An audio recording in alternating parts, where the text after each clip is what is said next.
it's Bunnyco, and I'm here to show you how to make a pair of Ouija or Kodona or boy style shorts to wear that are less complicated than my other tutorial. Basically, if you've seen my bloomer tutorial and my Lolita skirt tutorial, you'll know how to make these and it should seem very easy. Basically, we're going to take the bloomers and put a half elastic waist on them. That way you'll have a flat front to be able to tuck your shirt in, but elastic in the back to be able to get into it easier. That way you don't have to, it doesn't involve sewing in a zipper or anything like that. It's just easy to get on, easy to get off, and looks nice. I highly recommend you watch both of those tutorials. I know they're a little long, but it has a lot more information in them than I'm going to give here, such as the dimensions of my pattern, where I got my pattern from, and how to create your own patterns from that. Also, some little tips and tricks that I won't cover here. So, this is my bloomer pattern that I cut out. Got 2 fronts and 2 backs. I also cut out 2 strips of fabric that are going to be the ruffle on the bottom of the pant leg. The reason I didn't just cut 4 inches lower on these to make the ruffle is because of the way that the pattern on the fabric lined up. I cut these specifically so that the patterns would be similar and they would line up when sewn together. This black here is going to be for the waistband, and I've already got that cut out, and that is at 4 inches tall to be hemmed and then folded in half. And I've also cut out some pockets, because if they're going to be pants, they should have pockets. That's the way I feel. It makes them less like bloomers and more like pants if they have pockets. That's just me. Okay, so if you have a serger, the first thing you're going to do is serge all of the edges of everything. That way you're good to go to start sewing. If you don't have a serger, that's fine. You can do French seams, which I covered in the other bloomer tutorial. Or you can sew everything together and then use pinking shears, which are the zigzag scissors, to cut all your seams. That'll help prevent fraying. But if you got a serger, go ahead and serge the edges of everything right now. I've gone and serged all the edges of all my pieces, except for my waistband, because I haven't cut that one down to size yet. And I keep all my instructions on how to make my bloomers and stuff written on the pattern. That way I don't forget how to do it no matter how many times I make it. If I set it aside for a while, I'm not going to remember. So, number 1, finish all edges. Number 2, sew front to back at crotch. Make sure you mark your front and backs when you're cutting them out, because once they're cut out it's difficult to tell what's front and what's back. If you don't mark and you get confused, an easy way to tell what's front and what's back is if you lay 2 pieces over top of each other, the back has a longer crotch line. And so what you're going to do is you're going to take a front piece, I can get it, there we go, and a back piece, right sides together, and you're going to sew it right here at the crotch line, the inner leg seam. And you're going to do that for these 2 and the other 2 pieces. Now that you have them sewn at the crotch seam, you're going to turn them open like this and press the seam flat. And then you're going to place them one on top of the other, right sides together. The 2 back should be lining up and the 2 front pieces should be lining up at this point. And what you're going to do is you're going to stitch along this U line here. So you just line it up and go ahead and stitch this U together. Now that you've sewn your U, you're going to open it up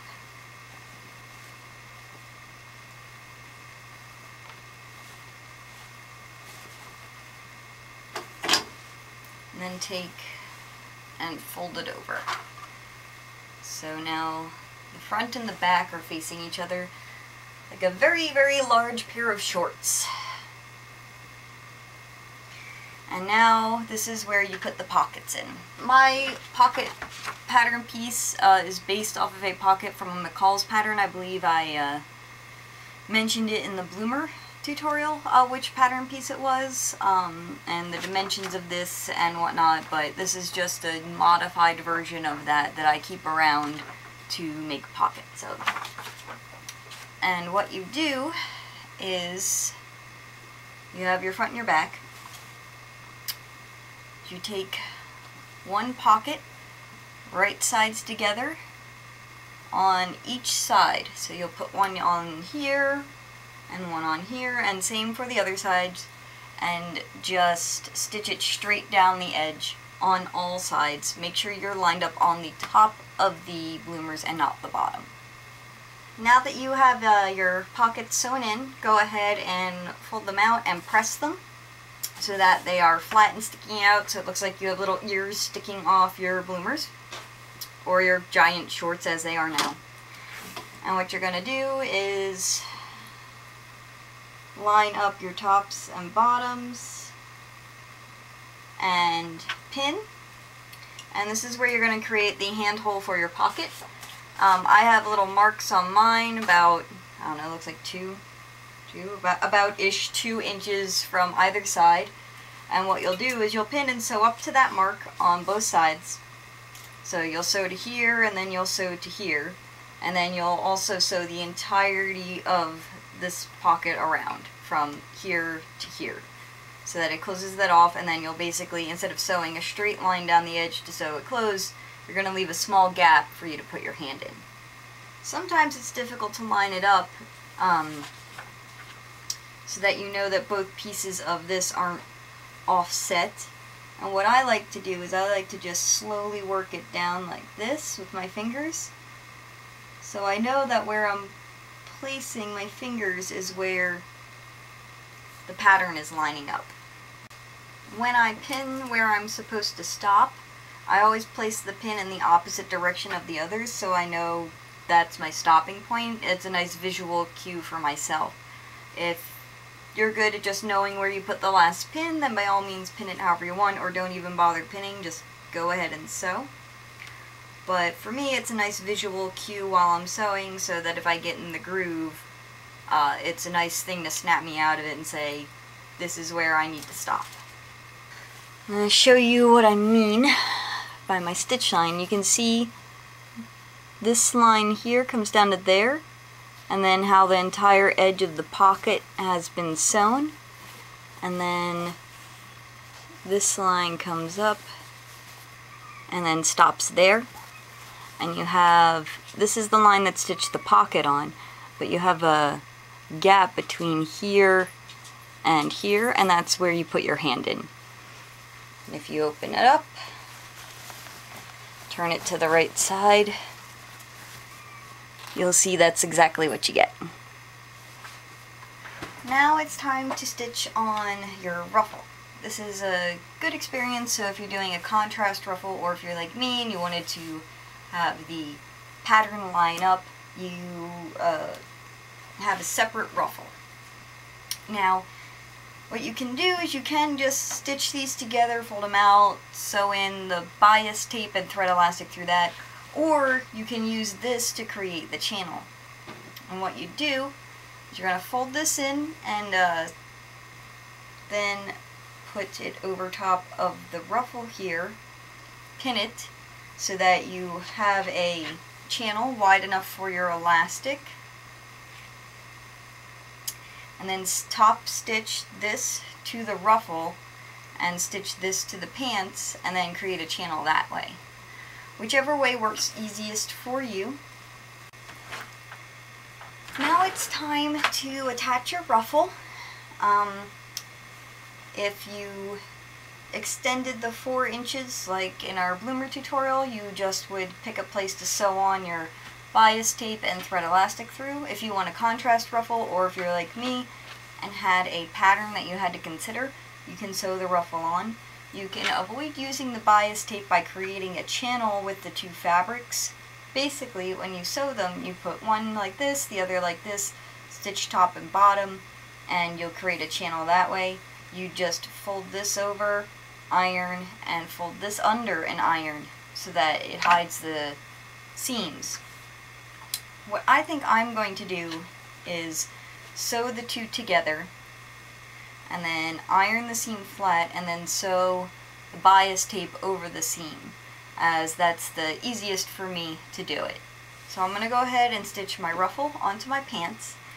In order to get the amount of fabric you need for the ruffle, I just took the measurements from the bottom of the back and the bottom of the front, added the two together, and then cut out a piece. You can also subtract the seam allowances from both sides if you'd like, but I didn't bother with that, as if it's too long I can always just trim it and cut it to size, as opposed to coming up too short for whatever reason. Or you can just cut a strip of fabric and sew it around until you reach the end and then cut there. Whatever is most convenient and easiest for you to do. So I'm going to go ahead and sew my ruffle to my shorts, and then I'll show you what I mean about how I'm going to attach the elastic with the bias tape. So I've gone ahead and sewn on my ruffle to the shorts, and I've ironed the seams flat. You can go ahead and sew the ruffle on first thing before you sew any of the pieces together, if you cut it up to fit all four, and do it that way if you'd like, if that saves you trouble or anything like that. I just went ahead and did it this way.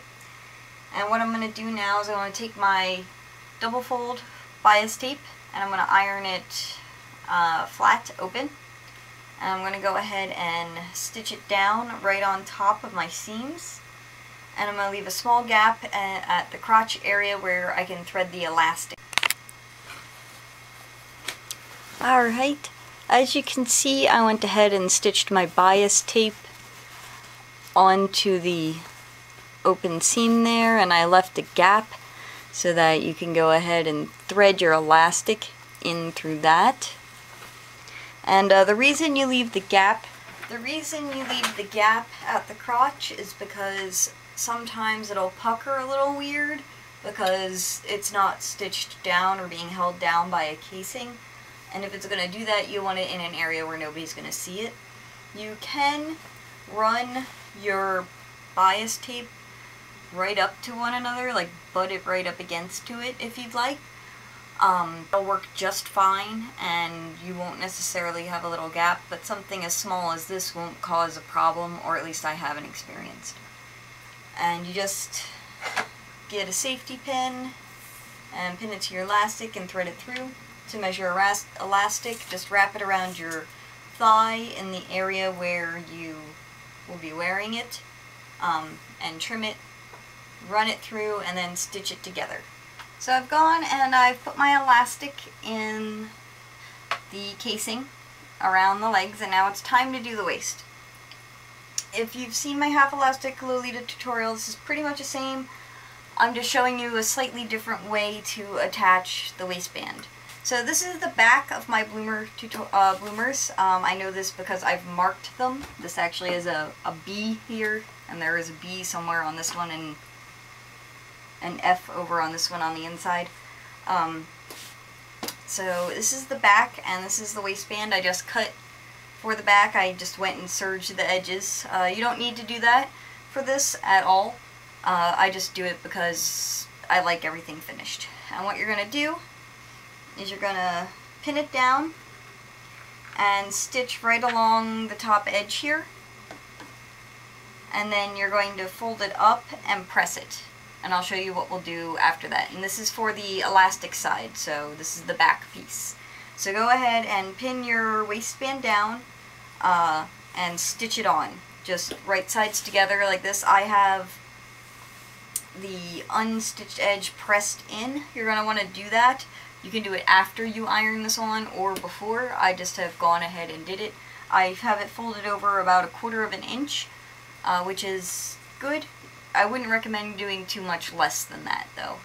So go ahead and stitch that on.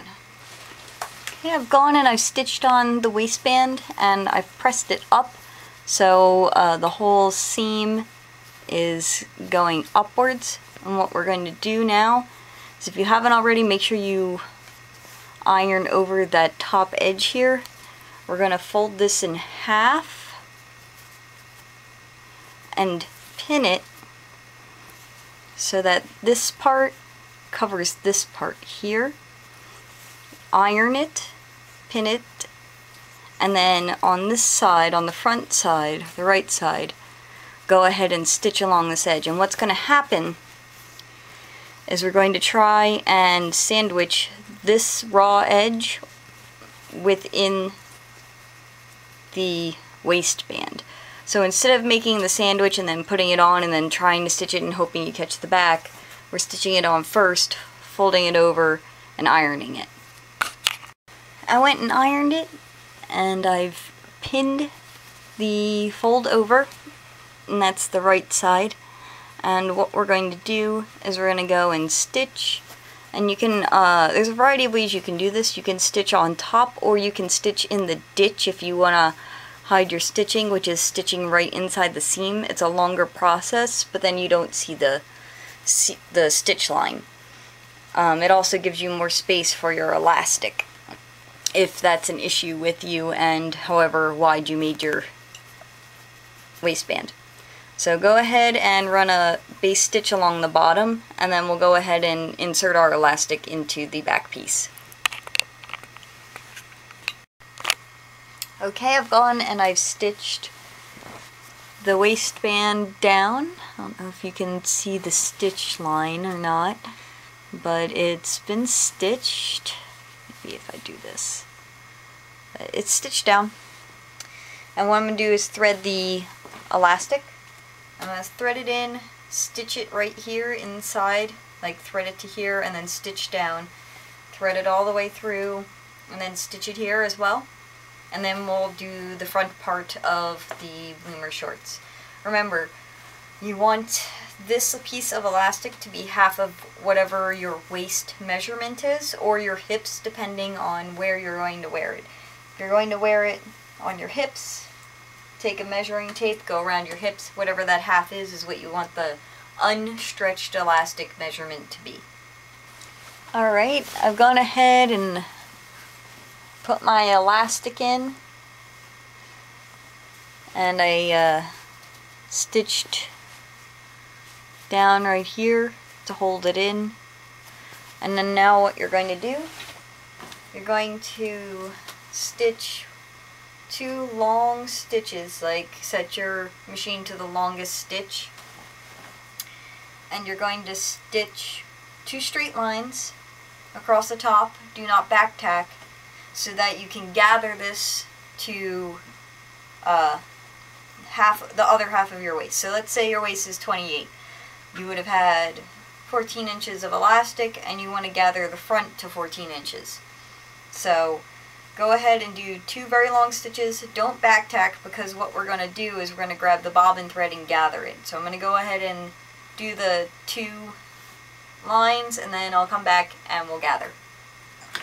Alright, so now I've done my 2 stitches at the top.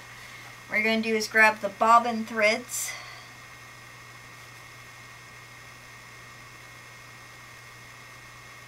There's one, where's the other? There we go. And then hold on to them and gather. Basically hold them tight and slide the fabric down the threads. This is how you hand ruffle a ruffle as well. You basically are gathering or ruffling fabric.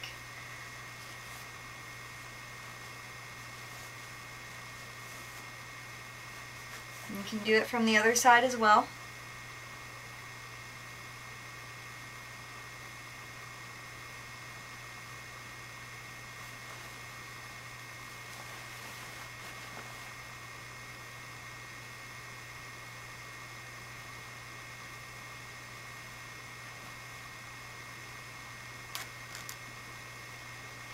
Having 2 lines adds to make a more even ruffle. It also helps if, in case one of the thread lines breaks, you still have the other one to gather with. Now, like I said, you want to make this half of your waist, whatever that happens to be. And just hold it up against a ruler and gather and ungather as you need.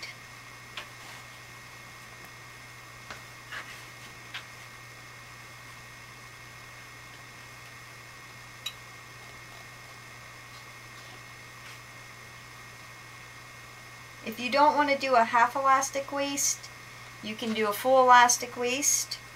It just won't look as nice if you tuck your shirt in. But if you don't plan on tucking your shirt in, whatever shirt you wear, if it's a nice one with a little ruffle at the bottom, or you just like the way the full elastic looks, then you can just go ahead and do something like this all the way around.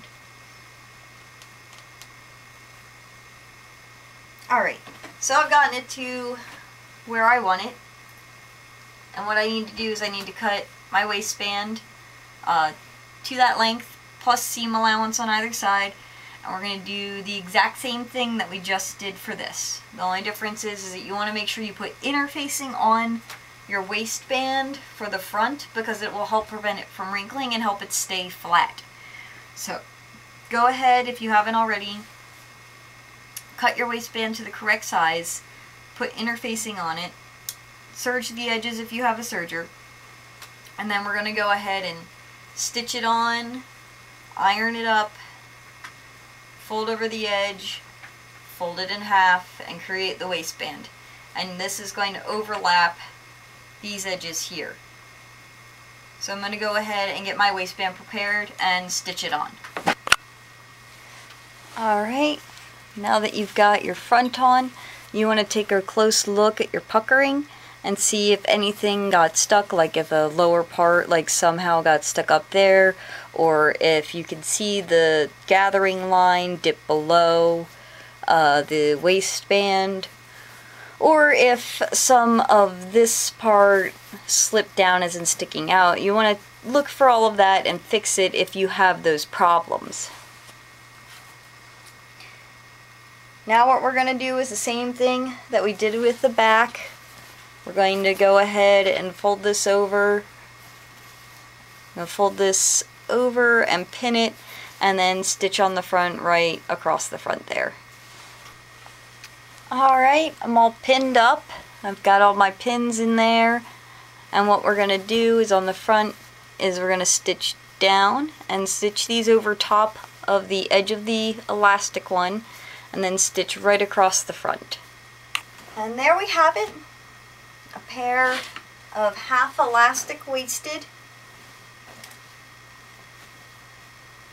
Kodona shorts, complete with pockets to hold your phone and other charming items. You can, while you're doing this, if you wanted to, you could have added trim anywhere, like some lace along the bottom, or even a trim along the elastic, or along the waistband, wherever you'd like. But that's a little less complicated way of making yourself a pair of Kodona shorts that you can wear. You can also experiment. Take like the front and back pieces, make them longer, draw on some pin tucks, and do some pin tucks. I'd recommend sewing them together at the sides first before pin tucking. You can do that. If you're not going to have pockets, you can actually sew the front and back together at the side seam, and then do the pin tucks, and then sew it together at the crotch, and that would work as well. So just experiment with it and make it your own. You can even add some trim on the front here, especially if your stitching isn't great and you want to hide it. You can stitch some trim right along the waist here. So have fun with it, and I hope that's a little bit easier than the other pair of Kodona shorts that I made for y'all. So, like I said, if there's something you don't understand, first check the bloomer tutorial, and then check the half elastic waist Lolita skirt tutorial. If it's not answered in one of those two videos, leave a comment below, and I'll do my best to respond to it. Okay? So I hope this helps.